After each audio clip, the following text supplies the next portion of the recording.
اللہ اپنی ناقہ کا رخ مدینے کی طرف کر چکے تھے. عرض کیا تھوڑی دیر اتر جائیے, ناشتہ کر لے, تھوڑی دیر بیٹھ جائے. اور میں صرف حدیث سننے آیا ہوں, سن لی ہے, اب مجھ سے مدینے کی جدائی برداشت نہیں, میں واپس آؤں. یہ طلب حدیث ہے, طلب حدیث. ہم اور آپ کیسے طالب حدیث ہیں, یہ ہم سب لگائے انداز. اور جو حضرات بیچارے محبت کرنے والے ہیں انہیں تو شاید کبھی اتفاق بھی نہ ہوتا ہو طلب حدیث کے بارے میں سننے کا. آج طلب دنیا ہمارے دماغوں پر اس طرح غالب ہے کہ رات دن مشغلہ ہے دنیا کمانے کا, حلال ہو حرام, جائز ہو ناجائز, حق مل رہا ہو نہ مل رہا ہو, بس مٹھی گرم ہونی چاہیے. آج پوری امت کا رخ یہ بن رہا. صرف یہ مدارس ہیں, یہ علماء, یہ چہار دیواری ہے جو کوشش کر رہی ہے امت کے رخ کو کتاب و سنت کی طرف لانے کی. اللہ ہمیں اور آپ کو اس کی توفیق عطا فرمائے کہ ہم ان علوم کی قدر کریں, مدارس میں پڑھائی جانے والی نعمت کا اندازہ لگائیں. ہمارے آقا صلی اللہ علیہ وسلم نے صاف اعلان فرمایا ہے, ان اللہ تعالی یرفع بہذا الکتاب اقواما ویضع بہ آخرین. اللہ قوم مسلم کو دنیا میں اگر عزت دیں گے تو قرآن و حدیث سے, اور اگر ذلیل کریں گے ان دونوں چیزوں کے چھوڑنے سے. آج دیکھ لیجیے, آج پوری امت دنیا میں عدد کے اعتبار سے کتنی, مال و دولت کے اعتبار سے کتنی, ان کے بینک بیلنس نہ جانے باہر ملکوں میں کتنے ہیں کہ ملک ان کو کھا رہے اور پی رہے ہیں اور انہیں کو کاٹ بھی رہے ہیں. نہ جانے کیسے کیسے مادی وسائل جتنے ہو سکتے ہو کامیابی کے دنیا والوں کی نگاہوں میں, آج سارے مادی وسائل امت کے پاس موجود ہیں. مگر اس کا کیا حال ہے؟ وہ حال جو آقا نے بتایا کہ دسترخوان پر جیسے روٹی اور روٹی کے ٹکڑے کیے جاتے ہیں, آج پوری امت کے ٹکڑے کیے جاتے ہیں, پوری امت کے. اور ساری دشمن قومیں جمع, ایک دو نہیں, سارے دشمن جمع اس امت کو لوٹانے اور اس امت کی روٹیاں بنانے. کیا ارشاد فرمایا؟ صرف کتاب و سنت چھوڑ دینی ہے. آج یہ قوم ان مدارس میں پڑھائے جانے والے علم کی طرف متوجہ ہو کر ان علوم میں مشغول ہو جائے. ہمارے آقا کا وعدہ ہے دنیا میں بھی عزت ملے گی تو علم دین کے ذریعے سے. اللہ تعالی ہمیں آپ کو توفیق عطا فرمائے.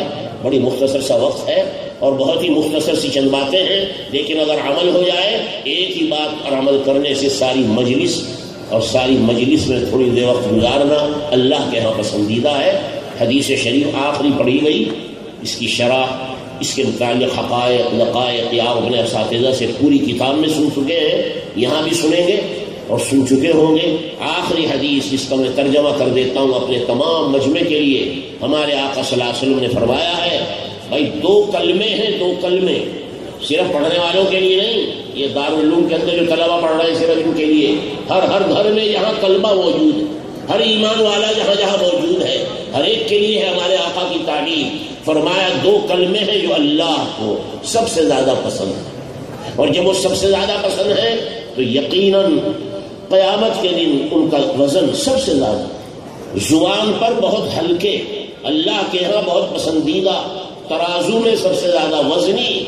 لہذا جس کو جتنا کمانا ہو ان دو کلموں کا تذکرہ, ان دو کلموں کی تسبیح اور ان دو کلموں کا ورد رکھا کرے. سبحان اللہ و بحمدہ سبحان اللہ العظیم. کتنے آسان ہیں. ہم میں آپ میں کون سا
نافعا وشفاء من كل داء اللهم إنا نعوذ بك من علم لا ينفع ومن قلب لا يخشع ومن بطن لا يشبع ومن دعاء لا يسمع ولا يستجاب.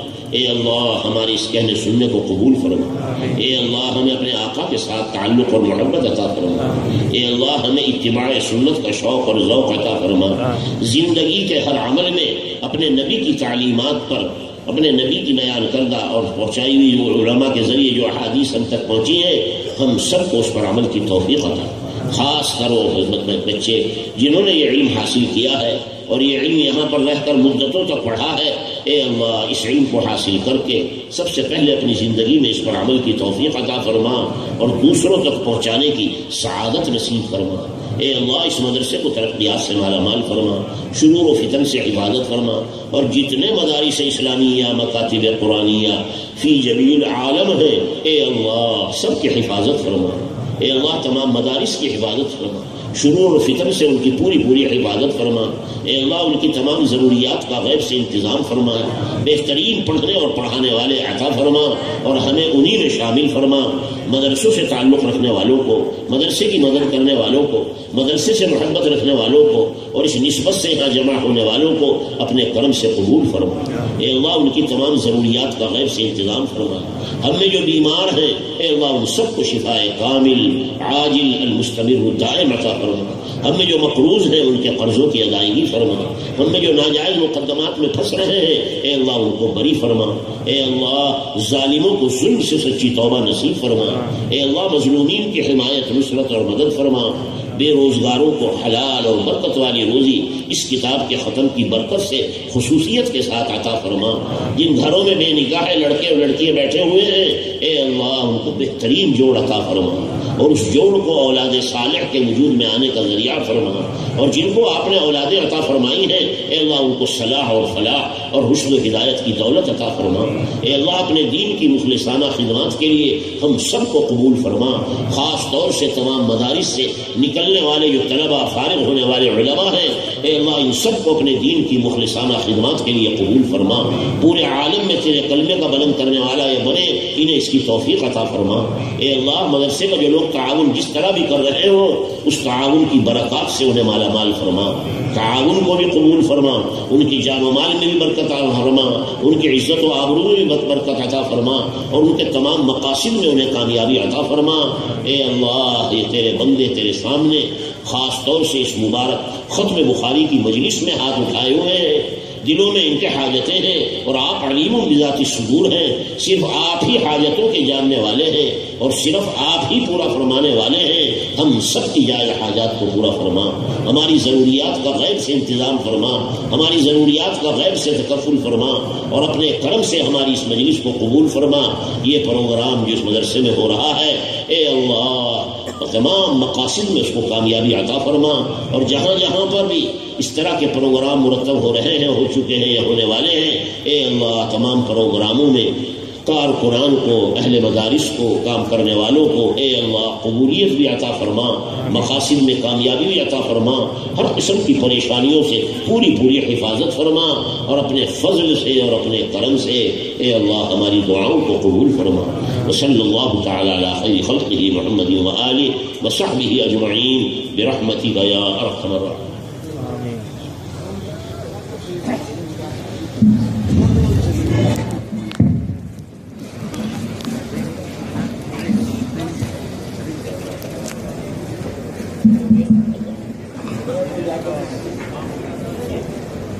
میں نے حدیث شریف پڑھی ہے اپنے شیخ حضرت مولانا محمد زکریا نور اللہ مرقدہ سے، اسی طرح مذاہب علوم کے دیگر علماء سے. میں نے جو کچھ حدیثیں اپنے مشائخ سے پڑھی ہیں آپ سب کو میں اجازت دیتا ہوں ان تمام احادیث کی جن کی اجازت میرے ہمارے مشائخ نے مجھے دی ہے. اللہ تعالیٰ قبول کرے. ان سب مجمع میں جتنے علماء ہیں بہت سے حضرات فرما رہے ہیں میری طرف سے سب کے لیے ہمارے مشائخ کی جس طرح اجازت صحاح ستہ اور تمام احادیث کے لیے مجھے ملی ہے میں ان کی طرف سے آپ سب حضرات کو دیتا ہوں. اللہ تعالیٰ سب کو قبول کرے. ملنے کی کوشش نہ فرمائیں مسافہ کی وجہ. یہ آپ کا مدرسہ، مدرسے کے اندر اساتذہ کرام کی رات محنت ہے یہ کیا اللہ کی صفت رحمت کا مزہ نہیں؟ یہاں مشغول حضرات اساتذہ کرام کتنی مشقت اور محنتوں سے آپ کو وہ علم دے رہے ہیں جو انہوں نے اپنے مشائخ سے حاصل کیا ہے. مدرسے والے آپ کے لیے کیسی کیسی تدبیریں فرما رہے ہیں، کتنے انتظامات کر رہے ہیں. کیا یہ اللہ تعالیٰ کی رحمت نہیں؟ اور پھر ہر جگہ مدرسے کی شاہجواری کو چھوڑ کر باہر بھی جہاں کہیں جائیں اور جو کچھ بھی دیکھیں گے ہر جگہ اللہ تعالیٰ کی رحمت کا غلبہ اور اللہ تعالیٰ کی صفت رحمت کا مظاہرہ سب سے زیادہ نہیں. اس لیے ارشاد فرمایا گیا اللہ کو جس طرح اپنی صفت رحمت کا مظاہرہ پسند ہے، بندوں کے درمیان بھی وہ یہی اعلان فرما رہے ہیں ارحموا من فی الارض یرحمکم من فی السماء. اے لوگوں دنیا میں رحمت کا معاملہ، لوگوں کے ساتھ شفقت کا معاملہ، لوگوں کے ساتھ خیرخواہی کا معاملہ. آج اتنے مدارس مکاتب دین کی اور ہمارے آقا صلی اللہ علیہ وسلم کی تعلیمات کے جتنے وسائل اور ذرائع پورے عالم میں چل رہے ہیں یہ سب اللہ کی صفت رحمت ہے. اس سے ہم اور آپ بقدر تقدیر و نصیب فائدہ اٹھا رہے ہیں. مجھے اس وقت یہ عرض کرنا ہے ہمارے عزیز طلباء اور بچوں سے جو کتاب شروع کرنے والے ہیں کہ وہ یہاں سے یہی پیغام لے کر جائیں. لوگوں کے ساتھ رحمت و شفقت، اپنے گھر والوں کے ساتھ رحمت و شفقت، اپنے پڑوسیوں کے ساتھ رحمت و شفقت اور رحمت کا مظاہرہ ہر جگہ اپنے غصے سے زیادہ رکھا ہے. ہمارے آقا صلی اللہ علیہ وسلم نے ہم کو جس طریقے سے تعلیمات دی ہیں ساری تعلیمات رحمت ہے. وما ارسلناک الا رحمۃ للعالمین. ہم نے آپ کو دنیا میں رحمت عالم بنا، آپ کو رحمت بنا کر بھیجا. اس لیے یہ سبق ہمیں ہر جگہ اگر ہم سیکھیں تو یاد رکھیے دنیا کے اندر، اسی دنیا کے اندر آپ کو فضائیں نظر آئیں گی، وہ فضائیں جو جنت میں ہوتی. کیونکہ فرمایا گیا صفت رحمت کا ایک حصہ دنیا میں ہے اور اللہ نے 99 حصے رحمت کے اٹھا کر رکھے ہیں جن کو قیامت کے دن ظاہر فرمائے. 99 حصے، یہ ایک حصہ ہے جس کے ذریعے آپ دنیا میں ساری رحمت کے مظاہرے کر رہے ہیں. باپ اپنی اولاد سے، استاد اپنے شاگرد سے، تعلق والے اپنے تعلق والوں سے، ماں اپنی اولاد سے، حتیٰ کہ جانوروں میں جائے تو ایک جانور اپنی اولادوں اور اپنی جانوروں سے رحمت کا مظاہرہ کرتا ہوا نظر آتا ہے. یہ اللہ کی رحمتوں کے 100ویں حصے کا 99 چھوڑ کر صرف 100 رحمت کا حصے کا مظاہرہ ہے. تو 99 حصوں کا کیا عالم ہوگا جو قیامت کے دن اس کا مظاہرہ ہوگا. اس واسطے ہمارے حضرات اکابر، ہمارے حضرات مشائخ آخر وقت میں کتاب کے ختم پر بھی، کتاب کے اول میں بھی ہمیں اور آپ کو جو سب سے بڑی ہدایت دیتے اور ہمارے آقا کی طرف سے جو ہدایت ملی ہوئی ہے وہ یہ کہ ہمارا آپ کا معاملہ رحمت والا معاملہ ہونا چاہیے، خیر خواہی والا، ہمدردی والا. آقا سے پوچھا گیا نا یا نبی پاک، اے نبی پاک صلی اللہ علیہ وسلم دین کس کا نام ہے؟ فرمایا دین و نصیحت. اور نصیحت کیا چیز؟ رحمت اور نصیحت مرادف ہے. رحمت کے معنی بھی خیر خواہی کے لکھے ہیں، نصیحت کے معنی بھی خیر خواہی، ہر ایک کے ساتھ خیر خواہی، اللہ کے ساتھ خیر خواہی، اللہ کے احکامات کی تعلیم، نبی کے ساتھ خیر خواہی، ان کی تعلیمات پر عمل. اسی طریقے سے انسانوں کے ساتھ خیر خواہی، انہیں نفع پہنچا، لوگوں کو نفع. یا آپ کے مدارس یا آپ کے مکاتب کیا یہ لوگوں کو نفع پہنچانے کے لیے قائم نہیں ہوئے؟ اس سے بڑی رحمت کا مظاہرہ کیا؟ اللہ تعالی ہمیں اور آپ کو اس حدیث سے سبق لے کر خود اپنے گھر کی ابتدا سے پڑوس ہو یا ماحول ہو یا اللہ تعالیٰ جتنا بڑا علاقہ آپ کو آپ کی خدمت کا دے، ہر جگہ آپ اس کا خیال رکھیں کہ آپ کا نفع رسانی، آپ کا دوسروں کو نفع پہنچانا، ان کے ساتھ ہمدردی، ان کے ساتھ خیر خواہی، آپ کے یہ جذبات رحمت ساری چیزوں پر غالب ہے. حدیث شریف جو اس وقت آپ کے سامنے پڑھی جا رہی ہے یہ اس عظیم الشان کتاب کا آخری باب اور آخری حکم.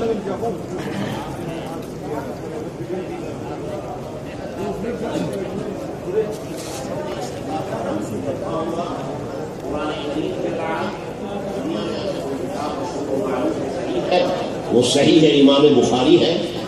حضرت امام بخاری کی اس عظیم الشان کتاب کے اسباق جتنے آپ نے پڑھے ہیں، اللہ تعالیٰ وہ آپ کو مبارک فرمائے اور اس پر عمل کی سعادت اور توفیق دے۔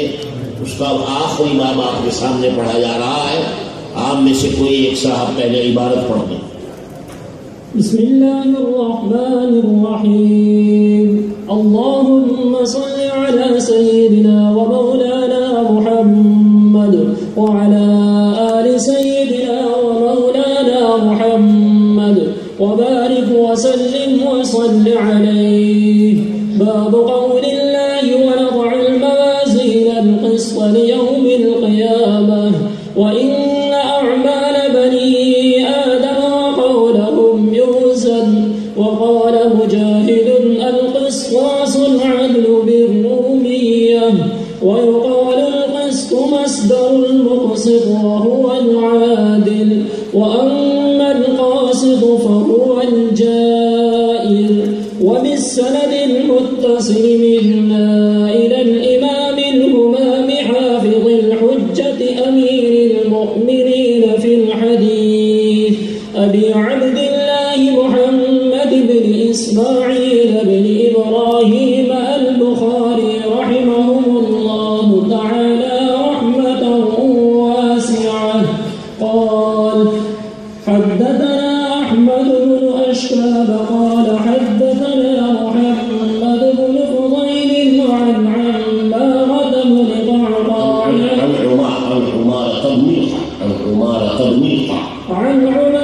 بن القعقاع عن أبي زرعة عن أبي هريرة رضي الله تعالى عنه وعنهم قال: قال النبي صلى الله عليه وسلم: كلمتان حبيبتان إلى الرحمن خفيفتان على اللسان ثقيلتان في الميزان، سبحان الله وبحمده سبحان الله العظيم، أو كما قال عليه الصلاة والسلام۔ حضرات علماء محدثین میں حضرت امام بخاری کا مرتبہ اور منصب جیسے ہمارے طلبہ حضرات علماء جانتے ہیں، ہمارے عمومی طور پر مدارس سے تعلق رکھنے والے جتنا دیندار طبقہ ہے الحمدللہ سب نام سے بھی واقف ہوگا، کام سے۔ حضرت امام بخاری رحمہ اللہ حضرت کی ان تمام احادیث کو جمع فرما رہے ہیں۔ علماء امت نے لکھا ہے کہ حضرت کو جو احادیث یاد تھی آقا کریم صلی اللہ علیہ وسلم کی، ان کی تعداد 6 لاکھ احادیث۔ ذرا غور سے سنیں ہمارے بھائی، وہ بھائی غور سے سنیں جنہیں شاید زندگی میں کبھی کبھی حدیث سننے کا موقع بھی شاید ہی کبھی کبھی ملتا۔ ہم بھی ایمان والے ہیں، ہم بھی اپنے کلمہ نبی کا کلمہ پڑھنے والے ہیں، ہم بھی اپنے آقا صلی اللہ علیہ وسلم سے عشق اور محبت کا دعویٰ کرنے والے ہیں، مگر ان کا وہ کلام جو ہمارے اور آپ کے درمیان وہ چھوڑ کر گئے، اور کیا ارشاد فرمایا: میں دنیا سے جا رہا ہوں اور تمہارے لیے 2 چیزیں چھوڑ کر جا رہا ہوں، جب تک ان 2 چیزوں کو مضبوطی سے پکڑو گے کبھی گمراہ نہیں۔ حضرت نے فرمایا: ترکت فیکم ما لن تضلوا بعدی، کبھی گمراہ نہیں ہوگے اگر مضبوطی کے ساتھ ان دونوں کو تھام لو، ان دونوں کے ساتھ دامن وابستہ کر لو، کتاب اللہ اور سنت رسول صلی اللہ علیہ وسلم، اللہ کا کلام اور ہمارے آقا صلی اللہ علیہ وسلم کی تعلیمات جنہیں ہم احادیث کہتے ہیں۔ ان مدرسوں میں جو پڑھایا جاتا ہے خلاصہ یہ جتنے مدارس ہیں آپ کے، جن کا آپ تعاون کرتے ہیں، جن سے آپ تعلق رکھتے ہیں، جن سے آپ محبت رکھتے ہیں، ان 4 دیواریوں کے اندر صبح شام کا مشغلہ ہے کتاب اللہ اور سنت رسول اللہ۔ اللہ کی کتاب کا پڑھانا، اس کا ترجمہ اور مطلب بتانا، اس پر عمل کی مشق کرانا، اور جو کچھ آقا نے بتایا ہے قرآن پاک کی تفسیر میں وہ لوگوں تک پہنچانا۔ ہمارے آقا صلی اللہ علیہ وسلم کی احادیث قرآن کی تفسیر، قرآن کا عملی ترجمہ ہے۔ ہمارے آقا صلی اللہ علیہ وسلم نے قرآن پاک کو اپنی زندگی میں اتار کر قیامت تک کے لیے نمونہ امت کو دیا ہے، کہ قرآن پر اس کے احکامات پر عمل کس طرح، جیسے میں کر رہا ہوں اسی طرح تم عمل کرو. صلو کما رأیتمونی اصلی. حضرت نے نماز کے بارے میں کہا ہے دین کے ہر حکم کے بارے میں یہی ہدایت ہے. دین کے ہر حکم کے بارے میں یہی ہدایت ہے. نماز کیسی پڑھو جیسے آقا نے پڑھو، روزہ کیسے رکھو جیسے آقا نے رکھا ہے، اسی طریقے سے دیگر اعمال عبادات کیسے کرو جیسے آقا نے کیا. اور عبادات کی حد تک نہیں، یہ کتاب اتنا بڑا مجموعہ جو آپ کے سامنے آپ کے ان بچوں نے ختم کیا ہے، جس کو میں نے عرض کیا 6 لاکھ احادیث میں سے حضرت نے خلاصہ منتخب کر کے 6 لاکھ احادیث کا مکھن نکال کر 6 لاکھ احادیث کا ست نکال کر امت کے سامنے کتاب کی شکل میں پیش کیا. ہم اور آپ 6 لاکھ حدیثیں تو کیا یاد کریں گے؟ حضرت نے جتنی حدیثیں یہاں بیان فرمائی کتاب میں جمع کی، جن کی تعداد علماء مقرر لگا کر 7-8 ہزار بتاتے ہیں، اور اگر مقررہ کو نکال کر احادیث غیر مقررہ دیکھا جائے تو تقریباً 4000 احادیث. جی 4000 احادیث جو حضرت کی روایت سے آپ نے اس مدرسے میں سنی اور پڑھی. حضرت نے اس مجموعے میں حضرت کی زندگی کا ہر رخ بیان کیا.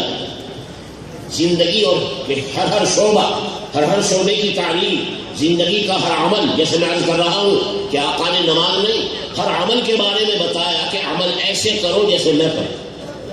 نماز ہو، روزہ ہو، زکات، ہم آپ اس میں الحمدللہ خیال رکھتے ہیں سنتوں کا اور ساری چیزوں کا. نہیں، زندگی کے ہر عمل میں حکم ہے اتباع سنت، اتباع حدیث. ہمارے علماء نے اس کتاب میں جہاں نماز بیان کی، روزہ بیان کیا، زکات بیان فرمائی، حج اور عبادات جنہیں ہم اور آپ سمجھتے ہیں واقعات یہ عبادات ہے اور اللہ کے رسول کے احکامات کی اطاعت ہے، نہیں، اسی کتاب میں زندگی کا ہر عمل بیان کیا گیا، حتیٰ کہ کھانا اور پینا بھی بیان کیا گیا. کتاب الاطعمہ، کتاب الاشربہ بھی آئے گی، اور اس سے آگے بڑھ کر سنیے آداب الخلا بھی آئیں گے. اس میں پیشاب پاخانہ کیسے کیا جاتا ہے آقا نے وہی بیان کیا.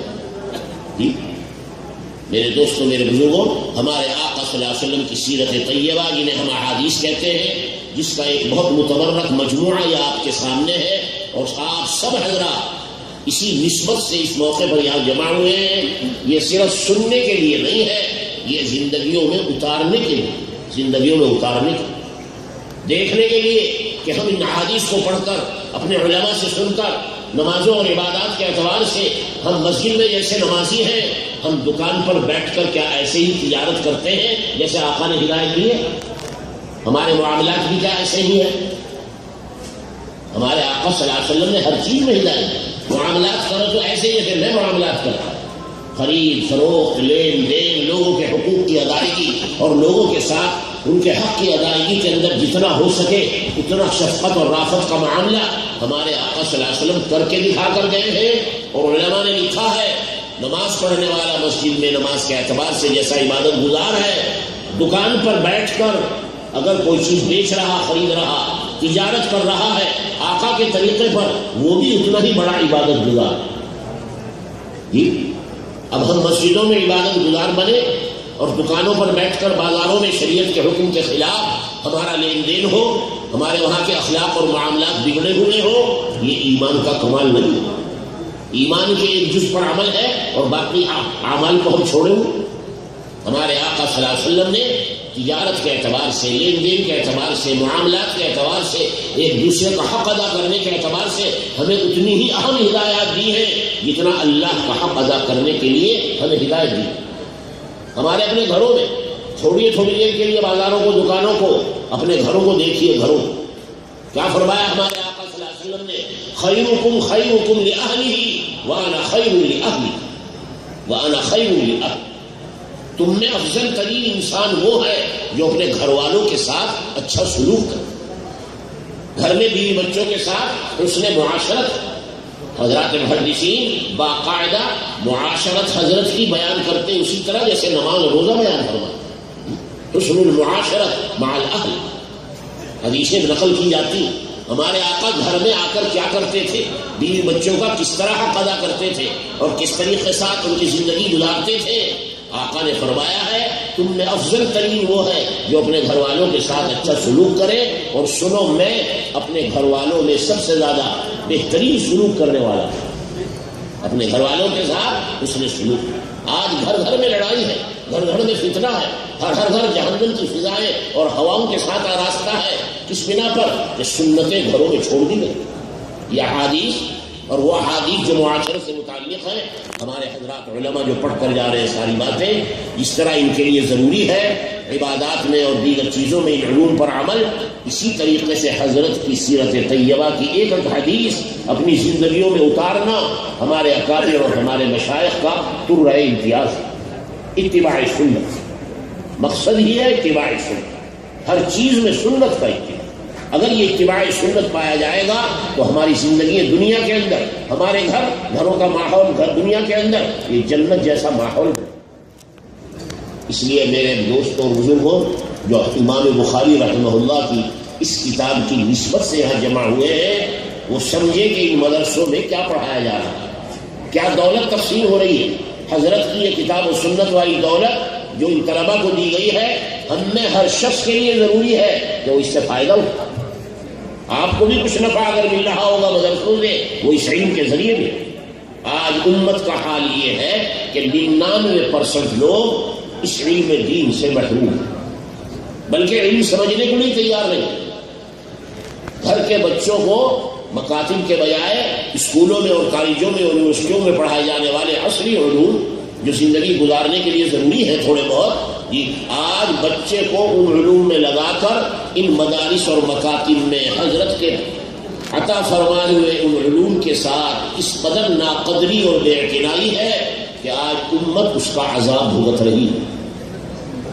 مدارس سے بے اعتنائی، مدارس کے اعتبار سے اس علم جو یہاں مدرسوں میں پڑھایا جا رہا ہے اس کے اعتبار سے بے اہتمام۔ ہمارے حضرات اکابر و مشائخ جنہوں نے یہ مدارس قائم فرمائے، جنہوں نے ان علوم کو رواج دیا اور جن سے یہ علوم چلے آ رہے ہیں، ان کی زندگیوں کا مطالعہ کریں تو آپ کو پتہ چلے کہ ان کے نزدیک دنیا اور آخرت کی سب سے بڑی نعمت اگر ملتی تھی یا کوئی ہوتی تھی تو وہ حدیث ہے، حدیث کی طلب اور تڑپ۔ آپ حضرات تو الحمدللہ اس مدرسے میں موجود ہیں اور یہاں رہ کر آپ کو یہ 4 حدیثیں یاد ہو گئی ہیں، مگر خود امام بخاری نے کیا بیان فرمایا ہے؟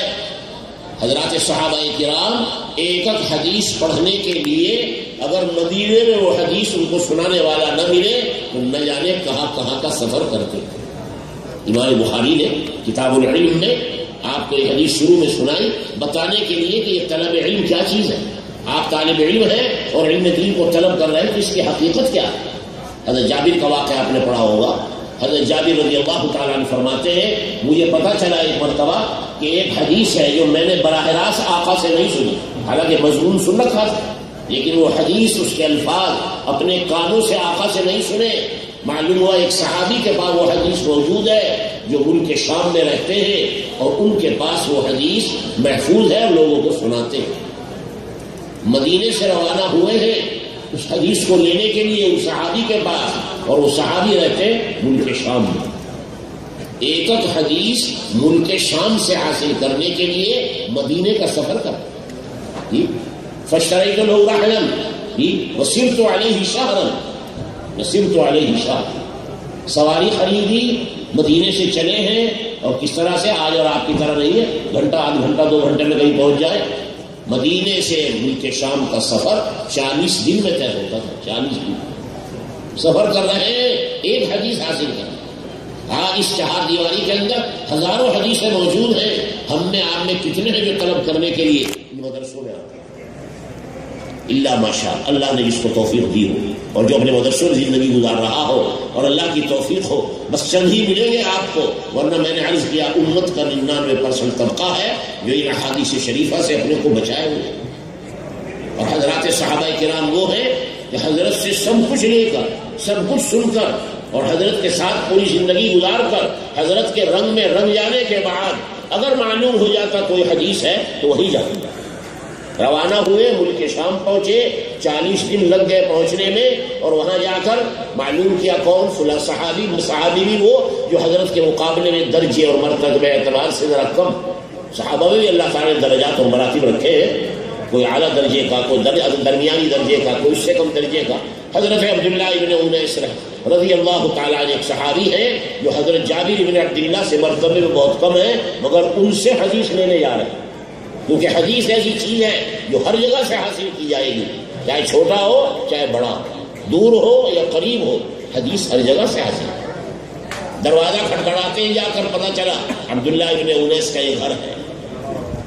دروازہ کھٹکھاتے اندر سے پوچھتے من القارئ، من القارئ، کون ہے کھٹکھڑانے والا؟ جواب میں کہتے ہیں جابر، انا جابر۔ جابر ابن عبداللہ بڑے صحابی مدینے میں، وہ میرے گھر کے دروازے پر یہاں کھٹکھٹانے کے لیے آئے۔ پھر پوچھا من جابر، فرمایا انا جابر ابن عبداللہ۔ جابر ابن عبداللہ اتنا بڑا صحابی مدینے سے چل کر اتنی مسافت طے کر میرے گھر پر پہنچ رہا ہے۔ اوپر بالا خانے میں سے جھانک کر دیکھا تو حضرت جابر ابن عبداللہ گھوڑے پر موجود، اپنی اونٹنی پر موجود، ناقہ پر موجود۔ فرمایا میں نیچے اتر رہا ہوں اور ابھی حاضر ہو رہا ہوں۔ فرمایا نہیں، نیچے مت اترنا، ابھی میری بات سن لو، یہیں سے بالا خانے سے مدینے سے آیا ہوں، مسجد نبوی کی نمازیں چھوڑ کر، جہاں ایک نماز کا ثواب 10,000 نمازوں کے بعد، جی مدینے سے چھوڑ کر آ رہا ہوں۔ 40 دن کی مسافت طے کی ہے، نہ سڑکیں ہیں نہ گاڑیاں ہیں، لا یوافق السوار و سیارات، کچھ بھی موافقت کرنے والا موجود نہیں۔ تم تک پہنچا ہوں یہ سن کر کہ تمہارے پاس ایک حدیث ہے، وہ لینے آیا ہوں، یہیں سے حدیث سنا دو، ایسا نہ ہو کہ تم نیچے اتر کر آؤ اور اس سے پہلے میری موت آ جائے یا تمہاری موت، میری موت آ جائے۔ حضرت مولانا عزیز الرحمان صاحب نے جو کچھ فرمایا ہے، واقعہ یہی کہ یہ سب ہمارے حضرات اکابر مشائخ علماء کی برکتیں ہیں، انہی کا پورے عالم میں فیض ہے، اور اسی فیض سے نفع اٹھانے اور اسے حاصل کرنے کے لیے آپ اس مختصر سی مجلس میں یہاں جمع ہیں۔ وقت کے اعتبار سے بڑی مختصر مجلس ہے، مگر اپنے مضمون کے اعتبار سے ہماری یہ مجلس بڑی قیمتی مجلس ہے۔ حضرت مولانا نے جو کچھ فرمایا یہ سب از راہ محبت ہے، اور محبت فاتح عالم ہوتی ہے۔ امید ہے کہ حضرت کی اس محبت سے انشاءاللہ یہ مدرسہ پورے علاقے کے لیے مینارہ نور بنے گا، اور نہ جانے یہاں کا فیض ہمارے حضرت کی برکتوں سے، مولانا کی جد و جہد سے نہ جانے کہاں کہاں تک پہنچے گا اور پہنچ رہا ہے۔ کتاب شروع کرانے سے پہلے میں آپ حضرات کے سامنے ایک حدیث شریف پڑھوں گا جو ہمارے حضرت شیخ حضرت مولانا نے جن کا تذکرہ فرمایا اور جن کی نسبت سے یہ ہے، میں نے انہی سے سنی اور پوری بخاری انہی سے پڑھی ہے۔ حضرت کا بھی یہی معمول تھا، کتاب شروع کرانے یا ختم کرانے یا کہیں بھی حدیث پاک کے درس کی کوئی مجلس ہو تو پہلے حدیث حضرت کو پڑھا کرتے تھے، جسے حدیث مسلسل بالاولیت کہا جاتا ہے۔ عن عبد الله بن عمرو بن العاص رضي الله تعالى عنه قال قال رسول الله صلى الله عليه وسلم الراحمون يرحمهم الرحمن ارحموا من في الأرض يرحمكم من في السماء أو كما قال صلى الله عليه وسلم رواه الإمام الترمذي وأبو داود وأحمد رحمهم الله۔ یہ حدیث جو میں نے آپ کے سامنے پڑھی ہے اس کو حدیث مسلسل بالاولیت کہتے ہیں۔ حضرات اہل مدارس اور مدارس میں پڑھنے والے طلبہ بھی جانتے ہیں، مگر بہت بڑا مجمع عوام کا ہے جو فیض حاصل کرنے اور ان حدیث کی برکت حاصل کرنے کے لیے یہاں پہنچا ہے۔ تو میرا اس وقت خیال ہے کہ جو دو چار باتیں جو میں عرض کروں گا وہ ایسی ہونی چاہیے کہ ہمارے صرف بچے، ہمارے طلبہ، ہمارے حضرات اہل علم اور علماء صرف انہی کے لیے نہیں بلکہ سب کے کام آنے والی بات ہو، اور سب کو کچھ نہ کچھ اس وقت اس مجلس سے کوئی حصہ ملے۔ اس لیے میں آپ کے سامنے کوئی علمی باتیں بیان نہیں کروں گا، اپنے حضرت شیخ سے جو باتیں سنی وہی بیان کروں گا۔ ہمارے حضرت شیخ نبر اللہ مرتضی فرماتے تھے کہ یہ حدیث جو میں نے آپ کے سامنے اس وقت پڑھی ہے، یہ حدیث انہوں نے اپنے شیخ حضرت مولانا خلیل احمد صاحب سے سب سے پہلے سنی۔ آپ بھی اس وقت اس مجلس میں موجود ہیں اور سب سے پہلے سننا چاہ رہے ہیں، تو میں نے وہی حدیث پہلے سنائی جو میں نے اپنے شیخ سے سب سے پہلے سنی۔ اور اس حدیث کی خصوصیت یہ ہے کہ حضرت سفیان ثوری تک مشہور تابعی گزرے ہیں، ان تک ہر استاد، یا یوں کہہ لیجیے کہ ہر شاگرد حدیث سناتے ہوئے یوں کہتا ہے کہ میں نے اپنے استاد سے سب سے پہلے یہ حدیث سنی، هذا اول حدیث سمعته منه، تو میں نے بھی هذا اول حدیث سمعته من شیخنا مولانا ومرشدنا مولانا محمد زکریا نور اللہ مرقدہ، وقال هو اول حدیث سمعته من شیخه مولانا خلیل احمد نور اللہ مرقدہ، وقال وهذا اول حدیث سمعه من شیخه مولانا عبد القیوم البرہانی، وقال وهذا اول حدیث سمع من شیخه مولانا الشاہ محمد اسحاق نور اللہ مرقدہ۔ ہمارے علماء حضرت شاہ اسحاق صاحب تک اپنی حدیث کی سند بیان کرتے ہیں۔ یہ اول حدیث جو حضرت نے سنی اور میں نے آپ کو سنائی، حضرت شاہ اسحاق صاحب تک یہ درمیان کے علماء مشائخ ہیں، اور اس سے آگے حضرت شاہ اسحاق صاحب سے لے کر اخیر تک سند کتاب میں موجود ہے اور کتاب میں مکتوب و محفوظ ہے۔ یہ حدیث اولیت کہلاتی ہے، اور اس حدیث کو حدیث رحمت کہا جاتا ہے، حدیث رحمت۔ آپ اگر اندازہ لگائیں، پڑھے لکھے ہو یا غیر پڑھے لکھے ہو، دنیا کے اندر اللہ تعالیٰ کی صفات میں سب سے زیادہ عمومی صفت، عظیم الشان صفت، جس کا مظہر پورے عالم میں ہر آدمی اپنی آنکھوں سے دیکھ سکتا ہے، وہ صفت رحمت۔ خود حدیث شریف میں فرمایا گیا کہ اللہ تعالیٰ نے اپنی پالیسی بنائی ہے، جس وقت زمین و آسمان کو بنایا، اور پالیسی بنائی نہیں بلکہ لکھا ہے کہ اپنے پاس لکھ کر رکھ لیا ہے کہ سبقت رحمتی علی غضب۔